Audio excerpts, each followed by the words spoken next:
Welcome everyone to 30 days CAPF crash course. This is me Himanshu, 2019 CAPF topper with All India rank 163. So this is in the continuation with the ancient lecture, core ancient lecture. We'll begin with the Rig Vedic as. देखिए Rig Vedic as जो है वो दो part में है. Early Vedic period that is 1500 BC to 1000 BC and later Vedic period 1000 BC to 600 BC. और ऋग वेदा जो है that is divided into 10 mandals. 1 से 7 जो है वो ओल्डेस्ट है और ये वैदिक पीरियड में ही लिखा हुआ है. 8, 9, 10 जो है वो न्यूअर वंस हैं. और वैदिक एज की बात करें तो देखिए बाई 1500 BC हुआ क्या कि सदर्न रशिया और सेंट्रल एशिया से जो ट्राइब्स हैं वो इंडियन की तरफ आने लगे और they were able to defeat the indigenous population क्योंकि they were having horses and chariots with them. और वो जो थे काफ़ी they were called the Aryans, उन्हीं को आर्यंस बोला गया था. And Aryans were the first to write literary works in India. ये इंपॉर्टेंट फैक्ट आप इसको याद रखेंगे. और हिस्ट्री जो है मतलब आर्यन का हिस्ट्री जो वो रिकन्स्ट्रक्टेड है on the basis of Rig वैदिक. आगे बढ़ते हैं. ऑलरेडी देखिए मैंने बता दिया कि ऋग वेदा जो है ये 10 मंडल हैं और 1 to 7 जो है ये ओल्डेस्ट है. 8, 9, 10 लेटर एडिशन है. वैदिक एज को दो पार्ट में ऑलरेडी मैंने बता दिया कि अर्ली वैदिक एज 1500 BC, लेटर वैदिक as 1000 to 600 BC. Early Vedic period की बात करें तो देखिए इकॉनमी की अगर बात करते हैं तो जो इकॉनमी था वो कैटल और क्रॉप पे डिपेंडेंट थे. They were generally nomadic and pastoralist in nature और वो बैटल भी लड़ते थे अपने कैटल्स के लिए. And this has been suggested by the term gavishti in Rig Veda. गविस्टी आप इम्पॉर्टेंट है, आप एग्जाम व्यूअर्स से आप इसको ध्यान रखें. इसका मतलब है सर्च फॉर द कैटल. देखिए पॉलिटिकल ऑर्गेनाइजेशन कैसा था अर्ली वैदिक पीरियड में, तो most important political function king का होता था. किंग को राजन भी बोलते थे और किंग का काम था organise battle to secure cattle. ठीक है. और एक प्रोमिनेंट ट्राइब थे अर्ली वैदिक पीरियड में भरत, जिसके नाम से इंडिया का भारत भी पड़ा था नाम. और यहाँ पे बैटल ऑफ 10 किंग्स इंपॉर्टेंट है. ये रिवर पारोशनी रिवर के आसपास में हुआ था और इसी the victory of this tribe के वजह से इंटायर कंट्री का नाम भारतवर्ष पड़ा था. आगे अगर बात करें तो पॉलिटिकल असेंबलीज़, सभा समिति और विद्वत, ये पॉलिटिकल असेंबलीज़ हैं. इसको आप याद रखें. Political assemblies in early Vedic period उसको सभा समिति और विद्वत बोलते थे. वुमेन यहाँ पे काफ़ी रिस्पेक्टेबल पोजीशन एंजॉय करती थी ऋग वैदिक एज में and they were allowed to participate in Sabha and विद्वत. सोसाइटी की अगर बात करें तो देखिए इट वाज किनशिप और क्लैन बेस्ड. वुमेन बहुत रिस्पेक्ट एंजॉय करती थी. They were allowed to participate in religious sacrifices. There has been not any evidence of child marriage in the early Vedic period. Religious practice की बात करें तो natural forces पे बहुत ही ज़्यादा वो रिलाई करते थे. पर्सोनिफिकेशन है नेचुरल फोर्सेस का. और यहाँ पे God of Indira most important king है. इंद्रा को गॉड ऑफ रेन भी बोला जाता है. फिर next he was also called the Purandar the breaker of force. फिर जो नेक्स्ट इम्पॉर्टेंट गॉड है वो अग्नि है. He was considered to be intermediary between god and the humans. Intermediary god Agni को बोलते थे. फिर नेक्स्ट है Varuna, that is the god of water and he was to look after the natural order, maintenance of natural order. Next important god है ये मारुत हैं, God of storm. देखिए होता क्या है कि क्वेश्चन में आ जाता है कि मारुत कौन थे, किस पीरियड से बिलोंग करते थे, लेटर वैदिक या अर्ली वैदिक. इसलिए आपको ये नाम याद रखने हैं इम्पॉर्टेंट गॉड्स के. तो एग्जाम व्यू पॉइंट से देखिए अगर आप गॉड की बात करें तो ज़्यादातर मेल फिगर थे यहाँ पे गॉड्स अर्ली वैदिक पीरियड में, इसलिए ये पैट्रियार्कल इन नेचर था. ठीक है. आगे बढ़ते हैं हम. वो जो उनका रिलीजियस प्रैक्टिसेस था वो that was not for the spiritual purpose. उनका जो भी ऑफरिंग्स वो करते थे that was specifically for material purpose to gain the material reward from the God and not for the spiritual purpose. 1000 BC के आसपास आयरन जो है it was used first time and for clearing the dense forest and that led to the starting of agriculture practices. Later Vedic period की बात करें तो देखिए, early Vedic period में जो भी एविडेंस हमें मिलता है वो ऋग्वेद से मिलता है, लेकिन लेटर वैदिक पीरियड में जो भी एविडेंसेस हमें मिले हैं that has been provided by Samaveda, Yajurveda and Atharvaveda. Economy की अगर बात करें तो यहाँ पे most important economic wealth was land, और ये हमें राष्ट्र एक वर्ड है that has been mentioned first in the later Vedic text that says कि land was the most important economic wealth. Political organization की बात करें तो king became much more important and his duty was to acquire more and more land. देखिए वहाँ पे early Vedic period में king का ड्यूटी था टू प्रोटेक्ट कैटल, यहाँ पे मोर एंड मोर लैंड। ठीक है, किंग जो है 3 इंपॉर्टेंट रिचुअल्स भी परफॉर्म करते थे लेटर वैदिक पीरियड में, दैट वाज अश्वमेध, राजसूया एंड वाजपेय। यहाँ पे असेंबली जो भी होती थी, सभा समिति, वो अपने पुराने इम्पोर्टेंस को खो दिए थे लेटर वैदिक पीरियड में, एंड वेदत जो था वो कम्प्लीटली डिसअपियर हो गया।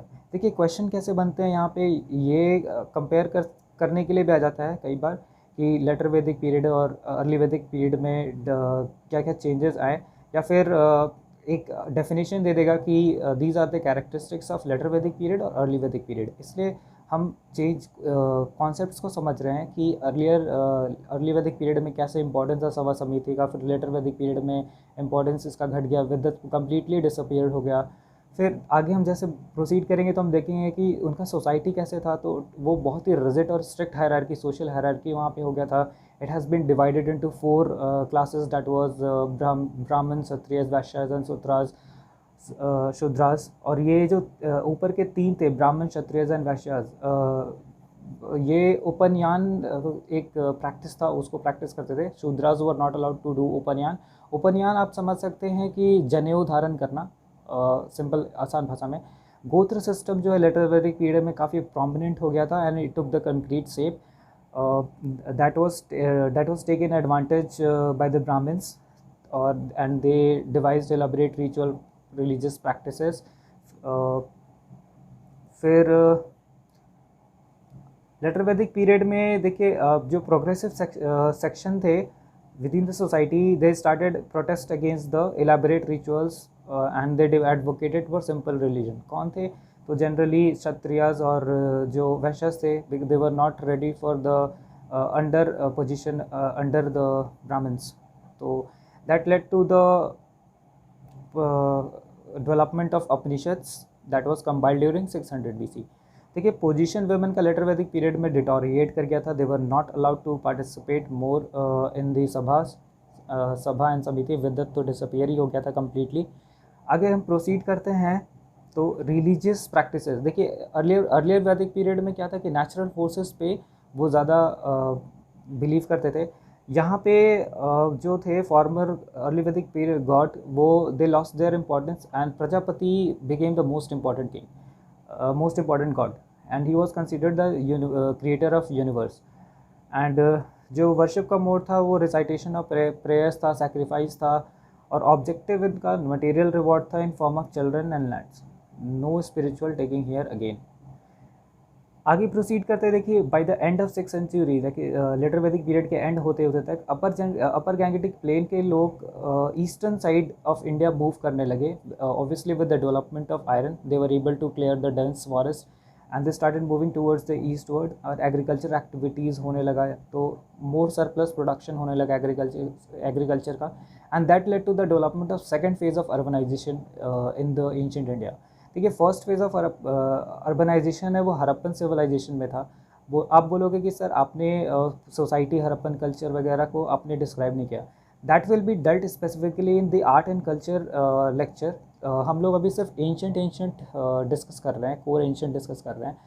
सो आप अभी इतना ध्यान रखिए कि ये जो महाजनपदास और मगध का जो 6th सेंचुरी BC में जो राइज हुआ, that phase was the second phase of urbanization and that took place in the mid of 5th century BC। Mahajanapada there were 16 in number and Magadha was the most important. उसके पीछे reason भी है क्योंकि वहाँ पे बहुत ही एंटरप्राइजिंग रूरल थे, स्ट्रैटेजिक लोकेशन था, अवेलेबिलिटी था आयरन ओर का। आपका एक होमवर्क है कि आप जो भी 16 लिस्ट है महाजनपद का, आप उसका मैप देखें और उसको लोग याद करें कि वो कौन कौन से महाजनपदास हैं, दैट इज़ कभी कभी मैप में आ जाता है क्वेश्चन। देखिए मगध जो है it became most powerful under Haryanka dynasty. Haryanka dynasty was established by Bimbisara in 544 BC। ये डेट्स हैं, इंपॉर्टेंट है, आपको याद रखना पड़ेगा एग्जाम व्यू पॉइंट से। जो बिम्बिसार था he followed the military conquest and he annexed mahajanapadas of अंगा, जो कि मॉडर्न डिस्ट्रिक्ट भागलपुर और मुंगेर का है। Anga was placed under Ajatashatru. Ajatashatru Bimbisara के बेटे थे। He assassinated his own father and became the ruler in 492 BC। ये डेट इंपॉर्टेंट है। ही फॉरवर्ड मतलब एक एक्सपेंशनिस्ट पॉलिसी ही इसने अपने फादर का फॉलो किया और इसने एनेक्स किया काशी और वैशाली को during his tenure. He establish Pataliputra as the capital of Magadha empire. ये आपको इंपॉर्टेंट याद रखना पड़ेगा, कैपिटल पाटलिपुत्र का। अजातशत्रु को was succeeded by Udayan. Udayan ने रूल किया था 460 to 444 BC and Udayan was succeeded by Shishunaga. Shishunaga से एक इंपॉर्टेंट क्वेश्चन यहाँ बनता है कि he shifted the capital of Magadha from Pataliputra to Vaishali. Shishunaga के बाद फिर नंद डायनेस्टी एस्टैब्लिश हुआ था। Shishunaga was started by Mahapadmananda who established his own dynasty that is Nanda dynasty.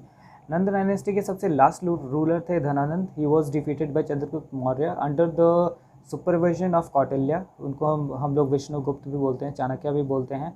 और ये सब जो भी इलाबोरेशन है कि कैसे उनको डिफीट किया गया, that has got its place in Mudrarakshasa that is written by Vishakhadatta. आपको ये याद रखना पड़ेगा, Mudrarakshasa that was written by Vishakhadatta in 9th century AD। आगे प्रोसीड करते हैं। देखिए Chandragupta has to fight Greek के जो गवर्नर थे Seleucus Nicator. Yes to fight Seleucus Nicator and Seleucus Nicator जो था he was deputed by Alexander the great. तो Chandragupta defeated Nicator in 305 BC again with the help of Chanakya.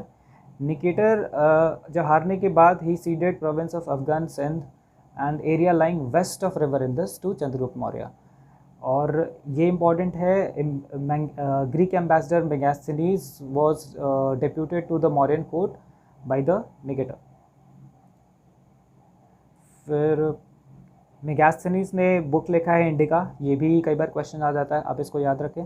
Bindusara was succeeded by Chandragupta and he annexed the province of south India which is attested by Tibetan scholar Taranath. Ashoka succeeded the Bindusara in 269 BC to 232 BC। Next lecture में अशोका को हम बहुत अशोका से start करेंगे। Ashoka is a very big topic. So that's all for the today. Stay tuned, keep sharing, help the needy person, share with those who are really in need of these lectures. Thank you.